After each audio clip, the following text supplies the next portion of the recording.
السلام علیکم ورحمۃ اللہ وبرکاتہ۔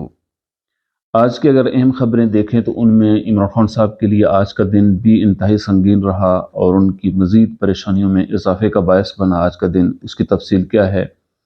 اس کے ساتھ ساتھ نواز شریف صاحب کے لیے بھی بڑی پریشانیاں ہیں اور دو اہم الجھنیں جو اس وقت ان کے لیے زیادہ بڑا چیلنج بنے ہوئے ہیں، وہ ان کا بھی ذکر کریں گے۔ لیکن اس سے پہلے اگر ہم بات کریں 100 انڈیکس میں اضافے کی اسٹاک ایکسچینج میں، تو 56,000 تک یہ ریکارڈ پہنچ چکا ہے اور یہ ایک بڑا ریکارڈ ہے۔ اور اس اعتبار سے اگر ہم اسٹاک ایکسچینج کی پوزیشن کو دیکھیں تو یہ معیشت میں بہتر صورتحال کی طرف عکاسی کرتا ہے۔ البتہ یہ ہے کہ اس کے ساتھ ساتھ یہ بھی بتایا گیا ہے، منصور علی خان صاحب نے اس کو رپورٹ کیا ہے کہ 15 نومبر سے ڈیزل میں 8 روپے اور پیٹرول میں 2 روپے کمی ہونے کا پورا امکان ہے۔ البتہ یہ تو ظاہر ہے جب تک نوٹیفیکیشن نہیں ہوتا اس وقت تک اس کو ہم کنفرم نہیں کر سکتے، لیکن اس کو رپورٹ کیا گیا ہے۔ لیکن اس کے ساتھ ساتھ اگر دیکھا جائے تو ڈالر کے ریٹ میں پھر اضافہ ہو رہا ہے اور آج بھی ڈالر انٹرا بینک میں 287.55 روپے تک پہنچا اور جو اوپن مارکیٹ ہے اس میں 285 اور 290 تک وہ سیل ہوتا رہا، سیل پرچیز اس کی ہوتی رہی ہے۔ اب یہ اضافہ کتنی دیر تک ہوتا رہے گا؟ کیا ڈالر واپس اسی صورت سطح پر جا رہا ہے جس سطح سے یہ نیچے آ رہا تھا؟ اس اعتبار سے اگر دیکھا جائے تو منصور علی خان صاحب نے اس کو رپورٹ کیا ہے کہ 16 اکتوبر سے تقریباً اب تک 12 روپے ڈالر کے ریٹ میں اضافہ ہوا ہے۔ لیکن داد دینی پڑے گی اور دینی بھی چاہیے اس گورنمنٹ کو، اور بالخصوص یعنی اگر ملٹری اسٹیبلشمنٹ کو دیکھا جائے جنہوں نے کریک ڈاؤن کیے اور ڈالر کے ریٹ کو روکنے کی اور اس کو اصل یعنی ریٹ تک لانے کی کوشش کی، اس میں بڑی کامیابی بھی ان کو حاصل ہوئی اور اس میں اس حکومت کا بڑا ہاتھ ہے۔ لیکن سوال پھر وہی ہے کہ کیا ڈالر کا ریٹ پھر واپس پرانی سطح پر جا رہا ہے؟ جاوید چودھری صاحب نے اس کو رپورٹ کیا ہے۔ ان کے بقول چونکہ IMF کے ساتھ جائزہ پروگرام چل رہا ہے پاکستان کا، اور جائزہ پروگرام کے بعد پھر ظاہر نئی قسط آنی ہے اس کی، تو جب بھی جائزہ پروگرام شروع ہوا تو بینکوں نے یہ سمجھا کہ چونکہ IMF شرائط مزید سخت کر سکتا ہے، اس سے ڈالر کے ریٹ میں اضافہ ہوگا، اور IMF جو پاکستان کی جہاں کی اسٹیبلشمنٹ ہے اور حکومت جو کریک ڈاؤن کر رہی ہے ڈالر کو نیچے کرنے کے لیے، اس کو روک دے گا IMF، اس سے ڈالر کے ریٹ میں اضافہ ہوگا۔ اس لیے انہوں نے ڈالر کو ہولڈ کر دیا، جس سے ڈالر مارکیٹ میں شارٹ ہوا اور اس کے ریٹ میں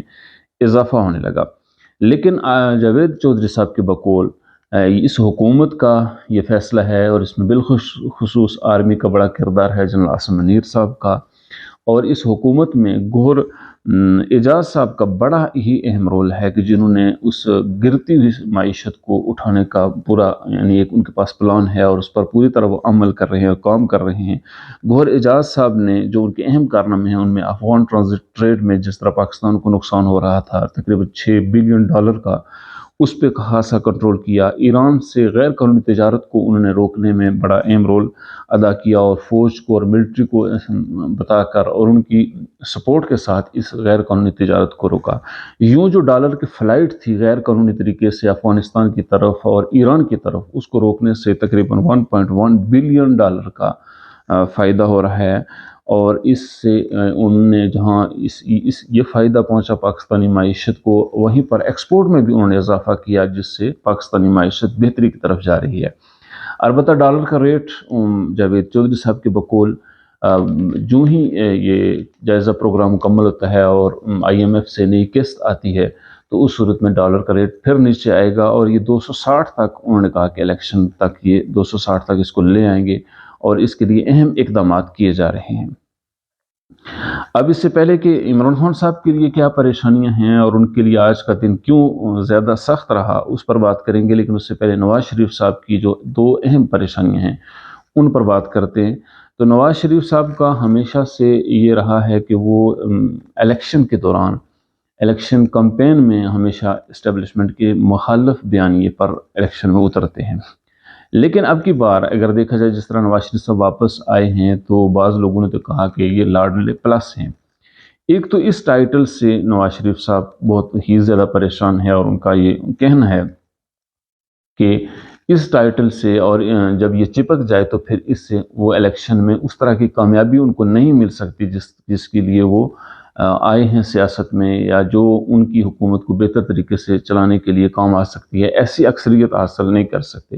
اس وقت اگر کہا جائے تو کنگز پارٹی میں نواز شریف صاحب کی نون لیگ سر فہرست ہے۔ اس لیے نواز شریف صاحب نے جو ان کا یہ بڑا چیلنج ہے، اس میں جو پہلا ایشو ہے وہ ٹائٹل ہے ان کا لاڈلے کا۔ اس کو ختم کرنے کے لیے جو ان کی 40 رکنی منشور تیار کرنے والی کمیٹی ہے، انہوں نے خصوصی ٹاسک اس کو دیا ہے کہ یعنی اس بیانیے کو بھی بنانے کے لیے، اور اس جو ٹائٹل ہے لاڈلے کا، اس کو ختم کرنے کے لیے بھی وہ اس میں خصوصی کام کریں۔ لیکن یہ ایک مشکل ٹاسک ہے۔ جس طرح سے نواز شریف صاحب واپس آئے، ان کے لیے جس طرح کے آئین اور قانون کو ری شیپ کیا گیا، یہ ساری چیزیں اگر دیکھی جائیں تو اس ٹائٹل سے جان چھڑانا ابھی نواز شریف صاحب کے لیے مشکل ہے۔ دوسرا بڑا چیلنج جو نواز شریف صاحب کے لیے ہے، وہ جو ان کو پریشان کر رہا ہے، وہ ہے 2/3 میجارٹی۔ ان کے بقول یا ان کا خیال ہے کہ اگر سنگل پارٹی حکومت ہو اور اتنی اکثریت ہم مل جائے کہ ہمیں کسی دوسری پارٹی کی سپورٹ کی ضرورت نہ ہو، تو اسی صورت میں وہ بہتر اقدامات کر سکتے ہیں۔ لیکن اس وقت کے جو حالات ہیں، اس سے نواز شریف صاحب کو ایسا نہیں لگ رہا کہ وہ جو وہ اتنی بڑی اکثریت حاصل کر سکیں گے۔ اس لیے ان کی بڑی کوششیں شروع ہیں۔ ایم کیو ایم کے ساتھ ان کا تقریباً سیٹ ایڈجسٹمنٹ تک معاملات ہو چکے ہیں، اور باب پارٹی کے ساتھ بلوچستان میں ان کے معاملات چل رہے ہیں۔ کوئٹہ بھی نواز شریف صاحب جا رہے ہیں، اور جو سابق سپیکر تھے نواز شریف صاحب کے دوران، ایاز صادق صاحب، وہ کوئٹہ میں موجود ہیں۔ اور ایک خبر یہ بھی ہے جس کو جاوید چودھری صاحب نے رپورٹ کیا ہے کہ لشکر رئیسانی صاحب اپنے 13 ساتھیوں سمیت جو پہلے پیپلز پارٹی میں رہے، ان کو نون لیگ میں وہ شامل ہو رہے ہیں۔ اس طرح نواز شریف صاحب نے الیکٹیبلز کے لیے تمام دروازے کھول دیے ہیں کہ جو الیکٹیبل ہے اس کے لیے دروازے کھلے ہیں، اور اس طرح جنوبی پنجاب میں وہ استحکام پاکستان پارٹی کے ساتھ بھی رابطے میں ہیں، اور ان کو بھی وہ شامل کرنے اور ان کے ساتھ معاملات چلانے کے لیے بھی وہ کوشش کر رہے ہیں۔ تو یہ دو بڑے اہم چیلنج ہیں اس وقت نواز شریف صاحب کے لیے، جو ان کو انتہائی پریشان کر رہے ہیں۔ ضمناً اگر دیکھا جائے تو مونس الہی کو اشتہاری قرار دے دیا گیا ہے۔ ان پر الزام ہے کہ سرکاری ٹھیکوں میں انہوں نے کک بیکس لیے ہیں، اور اس طرح انہوں نے کمیشن لیا ہے۔ مونس الہی صاحب اس وقت اسپین میں بتایا جا رہا ہے وہ ہے، ادھر چودھری پرویز الہی صاحب جیل میں ہیں، اور ان کا بیٹا عیاشی کر رہا ہے اسپین کے اندر۔ اور اگر اب ہم بات کریں عمران خان صاحب کی پریشانیوں کی، اور ان کے لیے جو مشکل حالات پیدا ہوئے ہیں، ان میں ایک تو یہ کہ آج بشرا بی بی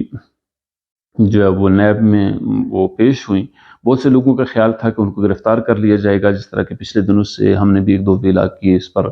کہ ان کے لیے حالات بنائے جا رہے ہیں کہ ان کو ایکیوز کیا جائے گا۔ لیکن ان کے وکلاء کا کہنا ہے کہ 15 تاریخ تک وہ ضمانت پر ہیں، اس لیے ان کی گرفتاری نہیں ہوئی۔ تقریباً 2 گھنٹے تک وہ نیب عدالت میں موجود رہیں۔ 190 ملین پاؤنڈ جو ہے جو کیس ہے القادر ٹرسٹ کا ہو یا NCA کا جسے کہا جاتا ہے،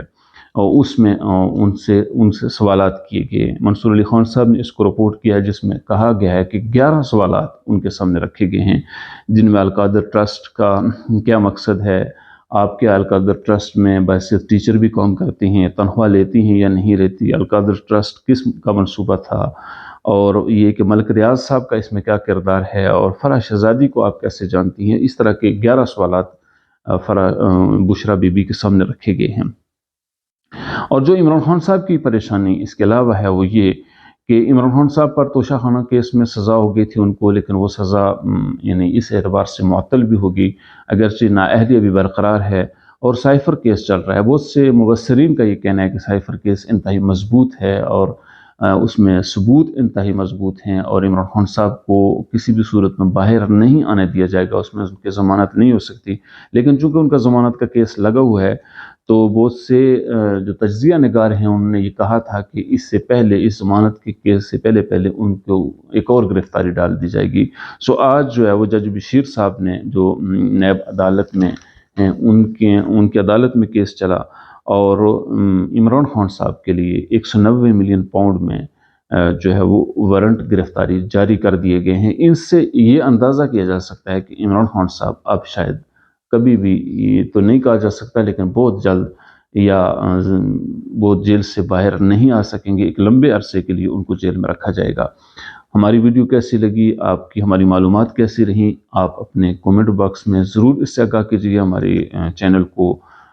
سبسکرائب کیجیے، اور اگر ہماری ویڈیو پسند آئی تو اسے لائک اور شیئر ضرور کر دیجیے۔ السلام علیکم ورحمۃ اللہ۔